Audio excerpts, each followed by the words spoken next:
اللہ تعالیٰ بڑا غفور رحیم ہے، جو مرضی کر دے اور بخشش ہو ہی جانی ہے.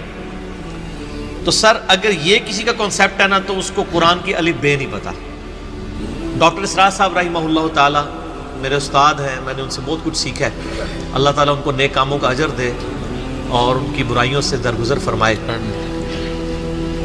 یعنی وہ بیان القرآن آپ سنیں نا تو لگتا ہے کہ یار قرآن جس طرح نازل ہوا ہے وہ اس طرح پریزنٹ ہو رہا ہے.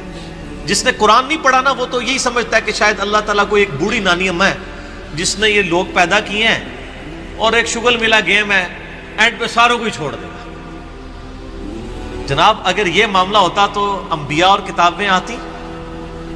امام محمد غزالی نے کیمیائے سعادت میں لکھا ہے کہ جو علماء ممبروں پہ چڑھ کے لوگوں کو یہ بتا رہے ہیں نا کہ اللہ تعالیٰ بڑا غفور الرحیم ہے اور وہ سب کو بخش دے گا چاہے جس طرح کی مرضی زندگی گزارو، وہ اصل میں یہ بتانا چاہ رہے ہیں کہ اللہ تعالیٰ کے پیغمبر جھوٹے تھے نعوذ باللہ، ان کے ساتھ جو کتابیں نازل ہوئیں، یہ اس میں جو وعیدیں آئی ہیں کہ جو نافرمان ہیں ان کو دوزخ میں جھونکا جائے گا، یہ سب کا سب جھوٹ ہے اور وہ یہ صحیح کہہ رہے ہیں.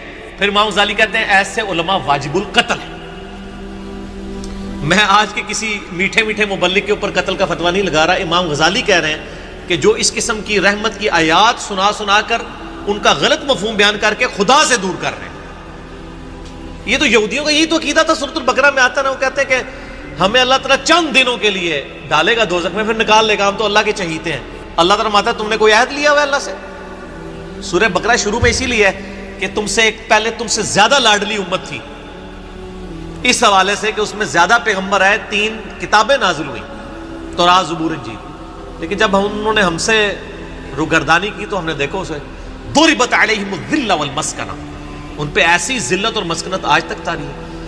تو سر یہ باتیں کرنا تھانے دار والا معاملہ نہیں. قرآن کا اسلوب بھی بڑا سخت ہے، اس میں کوئی شک نہیں. اور میں اکثر بتاتا ہوں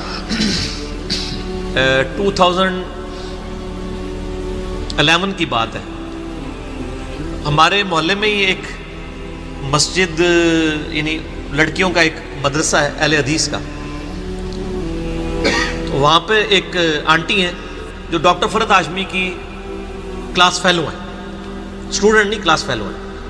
تو وہ رمضان میں دورہ قرآن کرواتی تھی. تو میں نے اپنی وائف کو کہا، اس وقت 3 بچے تھے ماشاءاللہ 4 ہیں، میں نے کہا میں بچے سنبھالتا ہوں، تم نہ رمضان میں پورا قرآن گو تھرو کرو.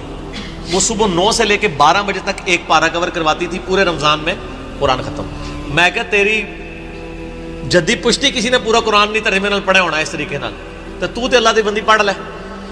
اچھا جب وہ قرآن پڑھ کے مکمل ہو گیا کورس، میں نے اس کو کہا کہ تم نے کیا سیکھا؟ اس نے ایک جملے میں کنکلوڈ کیا. اس نے کہا جی مجھے جس خدا کا تعارف کروایا گیا تھا نا اس معاشرے کی طرف سے اور میرے ماں باپ کی طرف سے، وہ خدا کوئی اور ہے، اور جو خدا قرآن میں ہے نا وہ کوئی اور ہے. میں نے کہا کیا مطلب؟ اس نے کہا خدا تو بڑا ڈاڈا ہے. یہ تھانے دار اور یہ وہ اس طرح کے ٹرمز ریوائز کر رہے ہیں. آپ ذرا قرآن تو پڑھ کے دیکھیں. قیامت کے دن اللہ نے اپنا نام کیا رکھا ہوا ہے؟ للہ الواحد القہار. لمن الملک اليوم للہ الواحد القہار. آج کے دن کس کی بادشاہت ہے؟ اس اکیلے قہار کی جو سب پہ چھایا ہوا ہے. سورۃ المومن میں آتی ہے آیت، جسے سورہ غافر بھی کہتے ہیں.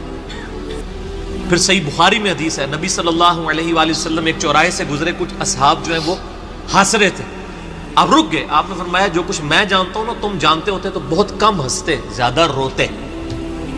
تو نبی علیہ السلام کا تو مبارک زندگی میں تو بڑی سنجیدگی ہے. اگر کوئی یہ سمجھتا ہے کہ بغاوت کی زندگی گزارے، اپنی مرضی کی زندگی، نہ، دنیا جو اللہ کی مرضی کی گزارے گا آخرت پھر وہ اس کی مرضی کی ہوگی. لیکن جو اپنی مرضی کی دنیا گزارے گا آخرت پھر اللہ کی مرضی کی ہوگی، یعنی دوزخ میں. وَلِعَوْذُ بِاللَّهِ تَعَالَى اللَّهُمَّ أَجِرْنَا مِنَ النَّارِ. یہ اتنا معاملہ آسان نہیں ہے. اللہ تعالیٰ سورہ حجر میں فرماتا ہے، اعوذ باللہ من الشیطان الرجیم، نبی عبادی انی انا الغفور الرحیم.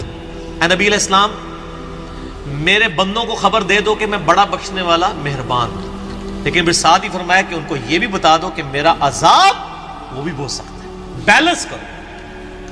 باقی یہ ٹھیک ہے، بخاری مسلم کی حدیث ہے کہ نبی علیہ السلام نے فرمایا کہ اللہ تعالیٰ نے مخلوقات کی پیدائش سے پہلے اپنے پاس عرش پہ یہ عبارت لکھ لی تھی کہ میری رحمت میرے غضب پہ سبقت لے جانے والی ہے.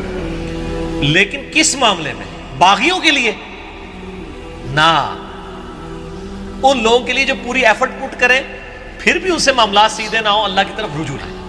قرآن میں کہیں یہ نہیں ہے کہ ڈٹ کے گناہ کرو، باغی بنے رہو، میں توبہ قبول کروں گا۔ قرآن میں ہمیشہ آیا ہے کہ آپ غلطی کر بیٹھو، اللہ کی طرف رجوع لاؤ، اس کے بعد اپنی اصلاح کرو، اللہ تعالیٰ کو بخشنے والا مہربان پاؤ۔ اسی پہ میرا مسئلہ نمبر 18 ہے، گناہ کبیرہ اور توبہ کا بیان، اور وہ آیت نمبر بھی 17 اور 18 ہی ہے سورۃ النساء کی۔ میں وہ پڑھ بھی دیتا ہوں، اعوذ باللہ من الشیطان الرجیم، بسم اللہ الرحمن الرحیم۔ انما التوبۃ علی اللہ، اللہ کے ذمہ ہے ان لوگوں کی توبہ قبول کرنا۔ کن لوگوں کی توبہ؟ للذین یعملون السوء بجہالۃ، جو گناہ کر بیٹھے جہالت میں، انجانے میں ان سے غلطی ہو جائے، گناہ ہو جائے، ثم یتوبون من قریب، اس کے بعد فوراً توبہ کر لے کہ یا اللہ غلطی ہو گئی، کو فجر کے بعد لیٹ اٹھا کہ یا اللہ معاف کر دے، کوشش تھی، الارم نہیں سن سکا، میں بھی پڑھتا ہوں مجھے معاف کر دے، اس طرح کا۔ تو جو پڑھے ہی نہ، اوکے جی اللہ تعالیٰ نے کہا میں بڑا غفور رحیم ہوں۔ پورے قرآن میں میرا چیلنج ہے طارق جمیل صاحب کو بھی، میں ان کی بڑی عزت کرتا ہوں، بلکہ سب سے زیادہ میں نے ان کا دفاع کیا ہے جب ان کے خلاف ناسبیوں نے بھونکنا شروع کیا ہے، میں ان سے بڑی محبت کرتا ہوں، میں ایسٹ سمجھتا ہوں امت کے لیے۔ لیکن میں طارق جمیل صاحب سے پوچھتا ہوں پورے قرآن میں کہاں لکھا ہے کہ باغی رہو تو میں معاف کروں گا؟ قرآن تو کہہ رہا ہے اللہ کے ذمہ ان لوگوں کی توبہ کا قبول کرنا ہے جو جہالت میں گناہ کر بیٹھے، ثم یتوبون من قریب، اس کے بعد فوراً توبہ کر لیں، فاولئک یتوب اللہ علیہم، بس ایسوں کی توبہ ہے، اللہ فرماتا ہے میرے ذمہ۔ وکان اللہ علیما حکیما، اور اللہ تعالیٰ علم والا اور حکمت والا ہے، علم ہے اس کے پاس لیکن اس کی حکمت ہے، ڈھیل دیتا ہے کہ چلو توبہ کر لیں۔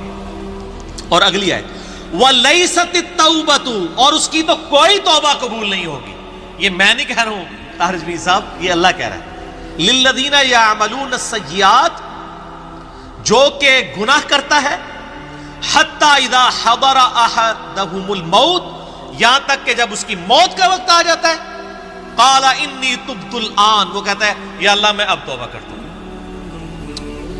وللذین یموتون وہم کفار، اور نہ ہی ان کی توبہ قبول ہوگی جو کفر کی حالت میں مرے، یعنی وہ پہلے مسلمانوں کا ذکر ہو رہا ہے، کافروں کو اللہ نے الگ کر دیا ہے، یعنی ایسے مسلمان جو موت کے وقت توبہ کریں ان کی بھی توبہ قبول نہیں اور کافروں کی بھی۔ اولئک اعتدنا لهم عذابا الیما، ایسے لوگوں کے لیے ہم نے دردناک عذاب تیار